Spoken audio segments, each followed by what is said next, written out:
Welcome back to today's lesson, our fourth lesson on America becoming a world power. But today, we're not really going to talk about America all that much. We need to look at some foundation for how America is going to step into World War I and really show that it is a world-class power. We got to understand what World War I is and how it comes about. So today is all about war breaking out in Europe. Let's look at the causes. Well, the one that historians all know, and this is kind of the historic marking of World War I, is in June of 1914. The heir to the throne of the Austrian-Hungarian Empire, this guy, the Archduke Franz Ferdinand, is visiting Serbia and is assassinated. Within a month, Austria and Serbia are at war with each other over this. This event triggers World War I. This is the start of World War I, but it's not the cause. The cause is underlying and complex. There's a lot of other things going on here other than this empire with their neighbor getting into a little spat. So let's look at those underlying causes. Britain, France, Italy, and Germany are the great powers in Europe at this time. Italy less so, but Britain and France certainly, and Germany's kind of an upstart, growing power within Europe. And they're all competing for colonies, most especially in Asia, but also in Africa. Germany, being late to this game, has fewer colonies, but they see the importance of it for industry, the access to raw materials, and they really desire to expand. This is seen as a national pride issue. Look at all those colonies that the British have. Look at all the colonies that the French have. We want to get in on this game. I mean, look at the British Empire, 1919. Everything that's in red is connected to the British Empire. They're huge. And Germany wants to get in on this. The French Empire, not quite as large, but also a big, significant empire. They control West Africa. They control Polynesian islands, a chunk of South America, teeny chunk, but it's there. Madagascar, Indochina. The French are everywhere. The British are everywhere. The Germans want in on this game. They got to find out how to get there. So we have Germans wanting to get in on it. Industrialism is another one. Europeans are developing increasingly powerful militaries, stronger and stronger and stronger every year because they have more and more factories, producing more and more goods, making bigger and bigger stuff. And there's this increasing belief that the bigger your army, the better your nation. So let's make these big, awesome armies, make them huge. Mine's bigger than yours, right? Okay, this competition. And every nation wants to have these bigger militaries. So they're sitting on a lot of national pride and some really big armies. And they also have this secret alliance system. Okay? Secret alliances where nobody knows that this is the case. It's secret. Shh. But if one country is going to attack another one, this third country is going to get involved. So if you're attacked, I'm going to help you out. But nobody knows that. It's secret. Shh. But the problem is, the other country also has that deal with somebody else. And that's going to bring in a fourth country, and so on, and so on, and so on, and it piles up. Look at this. We have this deal here where we've got, Austria, Hungary, and Serbia. They go to war with each other. So Austria-Hungary attacks Serbia in response for that assassination. Russia then jumps in on the side of Serbia. This was a little secret pact, but that's going to happen. Oh my gosh, Russia just attacked the Austrian-Hungarian Empire. So Germany is going to get involved, and they're going to back up Austria-Hungary. Oh my gosh, Germany's involved. So now France is going to back up Russia. Britain's going to back up Russia. What? Germany's now getting attacked? My gosh, that's going to bring in the Italians into the war, and boom! World War happens over this little spat between Austria-Hungary and Serbia. And we get World War I. So most of the fighting in World War I takes place in trenches.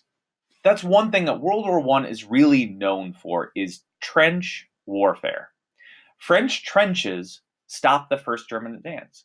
The Germans attack. They attack quickly. They're marching straight toward Paris. They look like they're going to get there, but the French dig these deep trenches where you can't see the French soldiers. And the Germans have to march across a field approaching this trench. And the French are popping up, firing a few shots, getting back down in the trench. The Germans can't hit the French. The French are knocking out the Germans.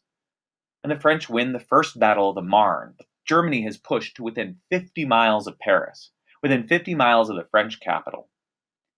And they fight there, more or less, for 3 years. See, once the Germans are stopped, they dig their own trenches. So every time the French try to push the Germans out, they have to charge German trenches, and that just results in a whole bunch of people dying. Attacking a trench is an insane thing to try to do in this time period. They have machine guns now. We'll get to that in a second. All right, at the Battle of the Somme. The Battle of the Somme is where the Allies, here I'm talking about Russia, France, and Britain. They're the Allied powers. These guys are the Central powers. Allied powers, Central. Allied, Central. Allied, Central. Got it? Good. Awesome. The Allied powers thought they might be able to overwhelm German defenses. They piled tons and tons and tons of men into this one day, not this one day, but this one major attack. And they just flooded them out of the Germans, thinking eventually those German machine guns are going to run out of bullets. Right? Right? Right? Right? I mean, we got a lot of men here, but they can only have so many bullets. So once they're done killing a bunch of us, they'll run out of bullets and we'll just charge them. Awesome. Let's do that. Yeah. So the Allies push. They advance about 7 miles, and it costs them 600,000 men. 600,000 men. If you exclude the U.S. Civil War, imagine we never fought the Civil War, and look at every other war that America's ever been involved in. The Allies lost that many in 7 miles in one battle. Germany also lost almost that many. 1.2 million people dead at this one battle to move the trench lines 7 miles.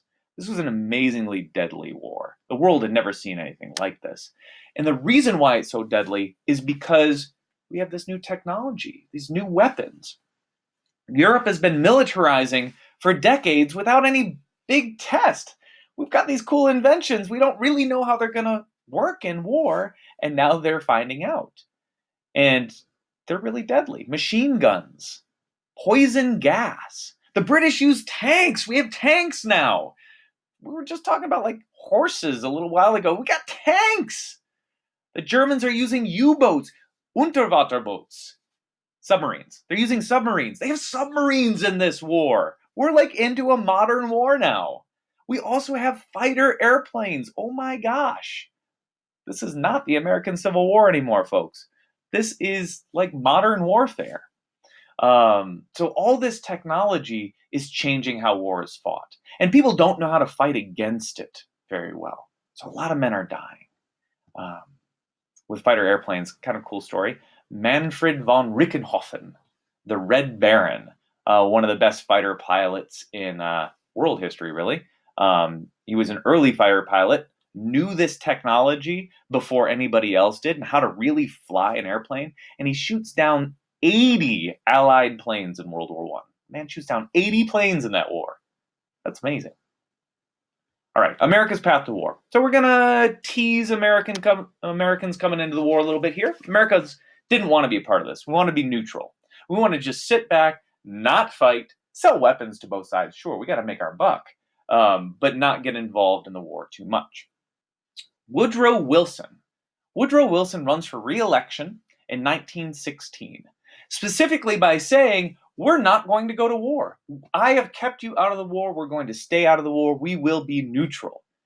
But Germans, they were doing some things that kind of pushed us away from neutrality and kind of toward declaring war on Germany. We didn't like what the Germans were up to. Most notably, we didn't like that German U-boats were sinking any ship crossing the Atlantic. German U-boats, submarines, sunk the Lusitania. This was a big one. The Lusitania was a passenger ship. It's a passenger ship. and it was carrying Americans between Great Britain and the United States, just moving people back and forth. Now, there might have been some war supplies on there, but mostly it was a passenger ship. And the Germans didn't like that the Americans were doing this, so they targeted a British ship. It's a British ship, but it happened to be carrying Americans. So that was a big deal. Also, the British intercept a telegram, a note between Germany and Mexico. Germany was trying to convince Mexico to join the war on Germany's side. And there were even suggestions that Mexico might attack the United States. And that after the war was done in Europe, Germany would help Mexico regain territory that was lost in the Mexican-American War.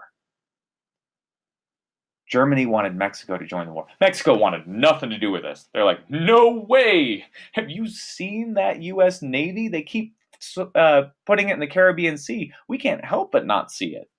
We don't want to fight that. So Mexico wanted nothing to do with it. But Germany had tried, and this was enough for some Americans. Also, after Germany sunk 3 more U.S. ships in 1917, again, they might have been helping out with the war a little bit. The U.S. finally declares war. We declare war on Germany. We'll talk more about that next time. On the Eastern Front, okay, Russia had performed very, very badly against the German army. Remember, Russia had been pulled into the war right here. So Austria-Hungary attacks Serbia. Serbia attacks Austria-Hungary. Germany attacks Russia. It's this Germany attacking Russia part that goes really bad. Tsar Nicholas II, last Tsar of Russia, is forced to step down. He does so badly in this war. Remember how we talk about, this is a war with tanks and machine guns. Yeah, not so much in Russia. This is, single shot rifles on horseback, if you could get the horses. Russia was really about 30 years behind everybody else in military development. And they got whooped. And they were forced to leave the war in a very embarrassing way. And after the Tsar, the leader of Russia, was forced to step down, they eventually go into a revolution. And Russians decide that they want to have a new style of government. They're done with monarchy. They want to go with a communist government, the world's first. This communist government is led by Vladimir Ilyich Lenin. I'll just call him Lenin.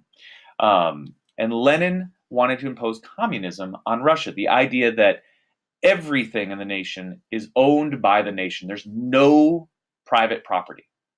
Everything is owned by everybody. It's a complex system that you can look at it in a certain way and it seems pretty cool, but it really, really, really doesn't work. Once in control, they spread their influence over their neighbors and they start, slowly conquering other Eastern European nations. And they eventually form something called the United Soviet Socialist Republics, or the Soviet Union. The Soviet Union will be the boogeyman of the United States for a good long 70 years. This is where it gets started. We're going to be talking about the Soviet Union for most of the second half of this school year. So how did the Soviet Union get started? It got started when the Bolsheviks overthrew the Russian government at the end of World War I, and the Soviet Union is born. Important side note of World War I to know that happened. All right, so that was how war breaks out in Europe. I hope you learned something, and farewell.